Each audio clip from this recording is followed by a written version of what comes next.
good health, tungod kay kita manggod ang haligi sa panimalay. No? So, tanang mga fathers, happy Father's Day. Okay, this time, kanina na ta sa pagpamalandong sa pulong sa Ginoo. At isintor na ito ang atong panahuna sa atong kasing-kasing diha sa papaminaw sa pulong sa Ginoo. Importante kayo ni, kayo ng pulong sa Diyos.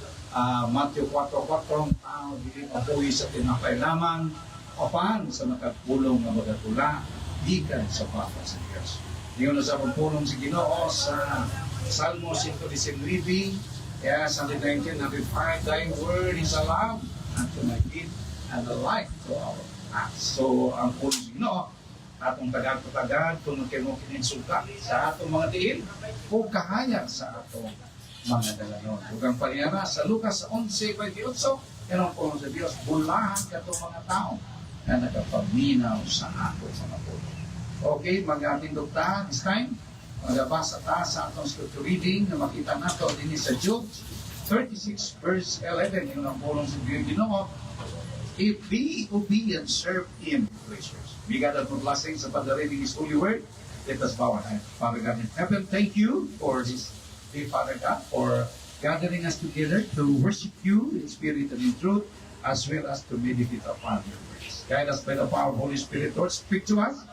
And this all we pray, in the mighty name of Jesus, our Lord and Savior. Amen. Okay, salamat magalingkod na palihog. Okay, mag-igsoon. Dalay ko ng Diyos tungkol sa success sa first day sa anong klase ito gapon sa Diyos. Okay, thank you kayo. And then, enjoy. Enjoy kayo first day sa klase. Okay, this time, kita na magpadayo ng atong Bible Institute. O yan, na-surprise me kay daghan ng mga estudyante niabot kay 26 students. Pag-start pa lang, i-apply mo ng kaming students. Okay, nindot kayo din ng eskwelahan, tumag kayo doon ng module. Pwede twice a week lang ka makanto.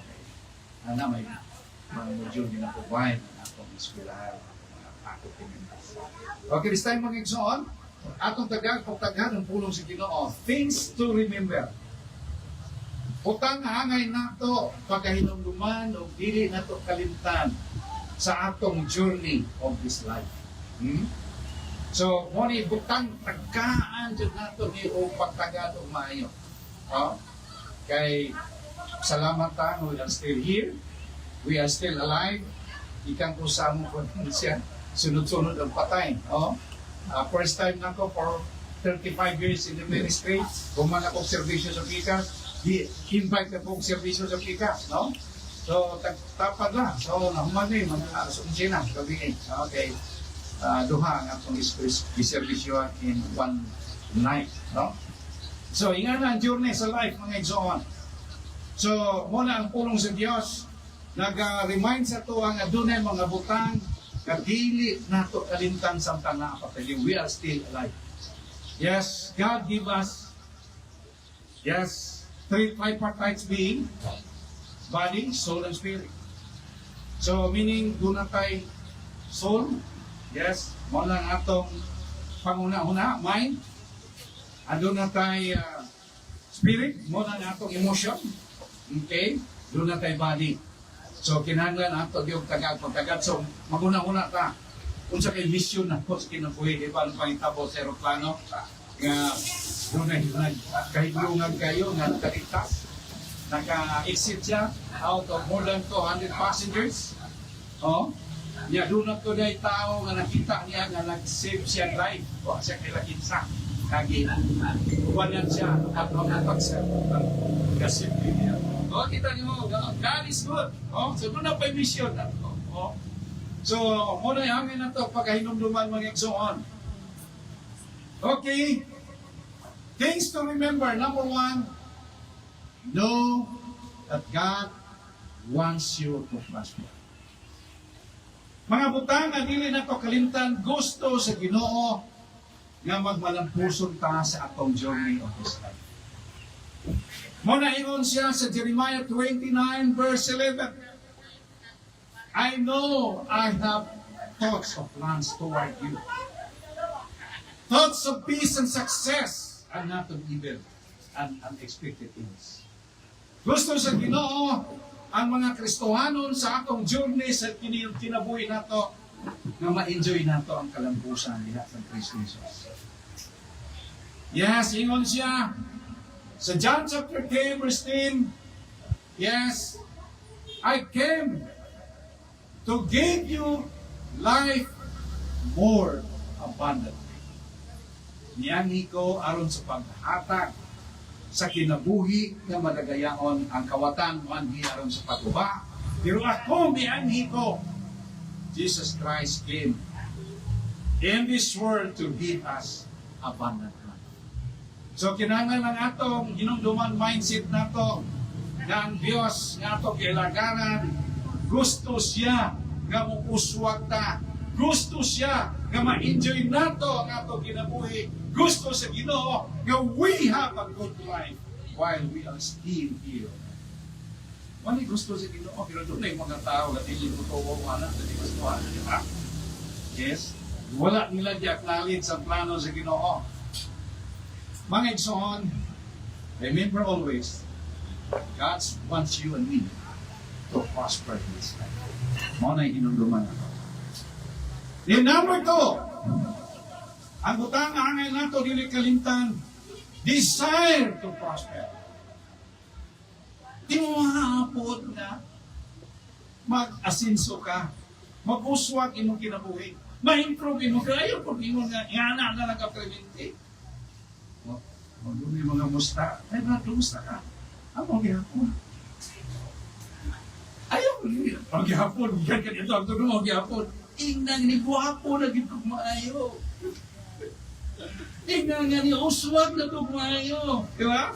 By God's grace, I'm still good. Di ba? I'm now prosperous in my life. Kasi doon yung mga musta dito sa ito, kumusta ka, pastor? Kumusta ka? Hindi na nga, wow, yung doon na kayo kung kistuhan ng pinabuhi. Di ba nga? Ha? Ayaw mo yun nga. Ay, marag hapon. Eh, na po, ganyan uswag ko ka. Karoon, abinin mo, slim na ko. Karoon, ni hamis na akong kutis. Karoon, ni bata ko tanawon. Ayaw mo rin marag. Diba?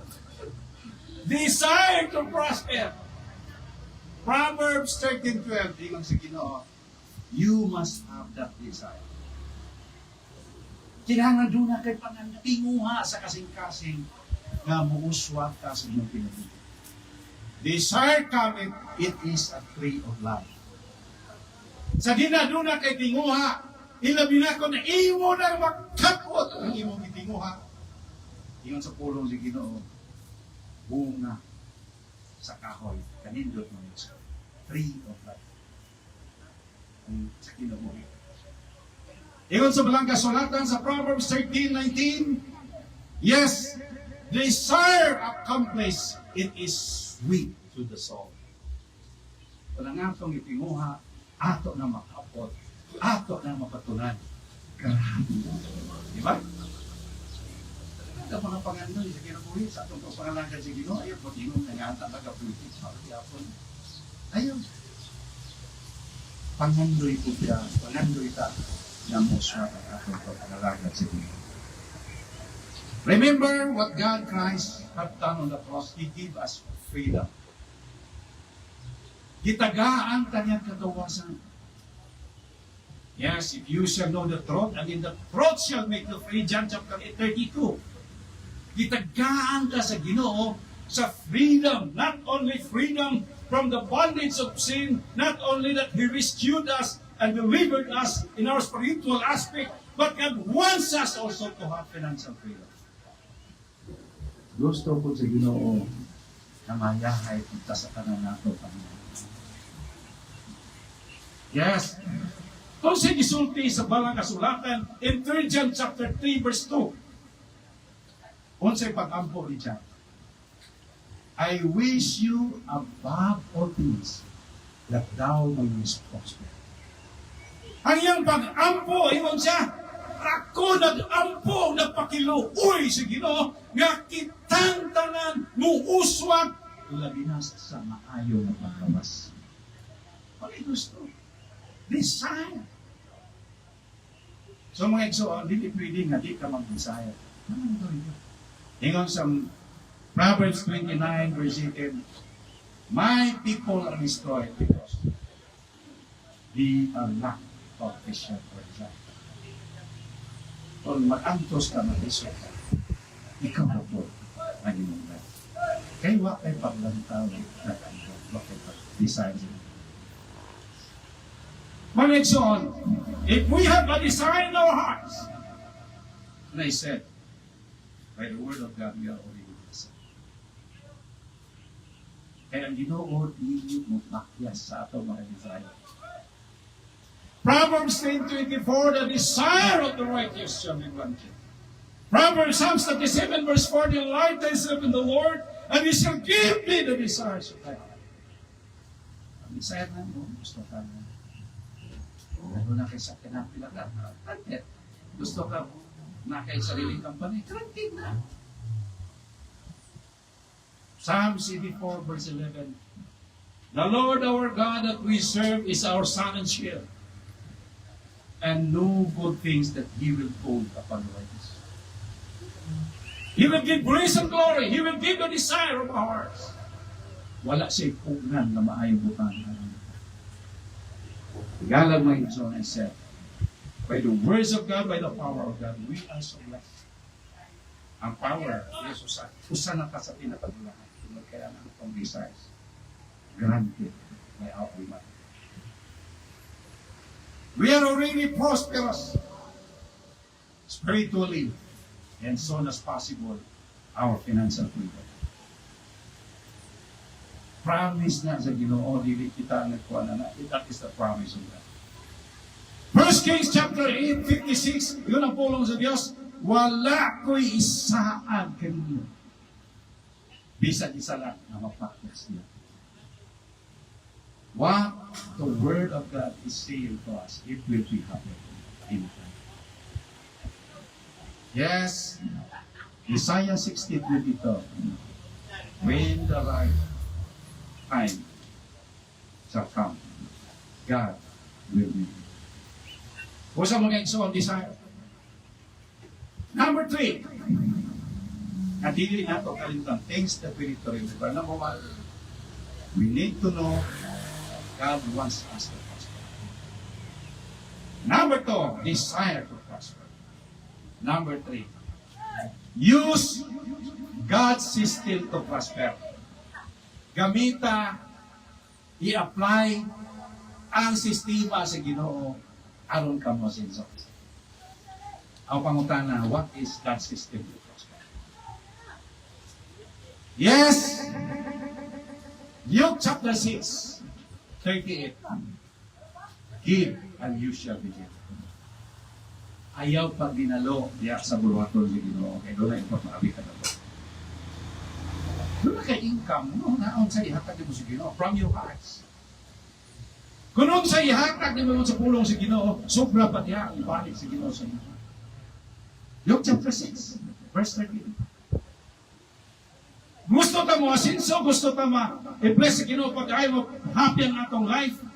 Yes, give and you shall be given. Luke chapter 6, 38. Acts chapter 20, 35. It's more blessed to give than to receive. Kana ang pattern ako. Hatag. 2 Corinthians 9 verse 6. God loveth a cheerful giver. Hatag gani kayo pag-uulbon. Kayo, busa. Wala. Best year para sa bulaton sa ito. Wala may ato din. God is the source of everything. Iyahang tanan. Haggai 2:8, silver and gold is mine. Psalms 24, yung sa pulong sigil, the earth and the fullness thereof is mine, and even that dwell therein. Sa kanan makita sa inyong matay ng pulong sigil, ako na. Dili nyo makita, ako ana. Pati ka mo nga nagpuyo din na ako ang source sa kanan. Wala na give unto the Lord. Kung unsa ang imong ipugas, sobra pa diha ang mga. Kung mapugas ka diha sa ministry, sa talent mo, sa oras ni mo diha para sa Ginoo. Matingala na lang ka, there are lot of surprises in serving. Daghang kay kahibulungan.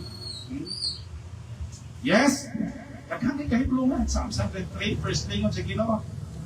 All my blessings will come. Tingala ka na ang pangalangin sa Ginoo mo na ibulukit mangita ni mo. Dili na ikaw sige pagita. Kuha kay tulog trabaho sa diya. Dili lang Ginoo na mo ni mangita sa mo. Mangita sa mo panalangin, di ka na makanaanan ka ng blessings. Wow! Then lastly, mga igsoon. Yes, kabutangan na ito, hinakalimta. If God's ways. Pipigilan ang pulong. Sa akong text kanina, ingon sa pulong si Ginoo, if you keep my words and obey my words, you will enjoy your life in prosperity. Kung atong ipigan ang pulong si Ginoo, samtang buhita, happy blessing si Ginoo. Tingala ka na, wagin kay mga sipon, wagin kay mga upo. Matingala ka na, sunod-sunod ang blessings, wala ka magdaw masalikan, di ba? Grabe ang Ginoo yung Panginoon. Ngayon sa Ginoo, if you listen to my voice and obey my words, ngayon sa pulong si Ginoo, my blessings will come on this, sa Deuteronomy 28, 1-4, and over. Tingala ka doon ang isipon, sinigray mo sipon, sige ko, pero sige ko, ala rin mo. So, sis, ano tawag din mo? Okay ba kayo niya kung mahatag ni mo, ma-offer ni mo? Okay ba ka, mahatag lang ko isa kapilyo? Kaya ikaw may pagutan ko, kadito tala. Okay ba ka, pastor, na kupiranta ka ba ng pilyo? Okay ba ka, ani? Kasi okay na ko na, withdraw ha. Okay na, kasi ito ang bangko ka rin. Grabe, nakatatakot, panitaan pa, asa i-deposit ang kwarta, asa ikan, istoryahon pa, kung ikan sa Japan, istoryahon pa ang manager dito, grabe, hindi pareha sa unang tanong itigo kayo. May dili kayo. Karoon ka niyo. Pero mga iksot, as I said, we are already blessed by God. Kung si butang nga dili na ito kalimtan, number 1, no, God has a plan for you. Number 2, decide. Number 3, use God's system to prosper. Number 4, keep the word. So, kini mga butang nga nasa ito, ano mo yung so, we are so blessed. Magmalapuson ta, magmalapuson ta sa ating kasi. Okay, this time mga igsoon, salamat kay si Ginoo sa katami sa ihang mga pulong. And then, dili na ito kalimtan ng mga butang na ngayon nato i-enjoy sa atong biyahe sa kinabuhi samtang nakadili na maayo yung plano sa Ginoo. Di ba nga mo suwag kayo, yung paula niya po na yun. Hindi ko apan. O, di ba tanong na ko tanaon? Hindi ko ako nanalo kay Balay. Nanalo ko tindahan niya. Ano ba anak? Anak, kalindot ko na. Okay, I have decided to follow Jesus.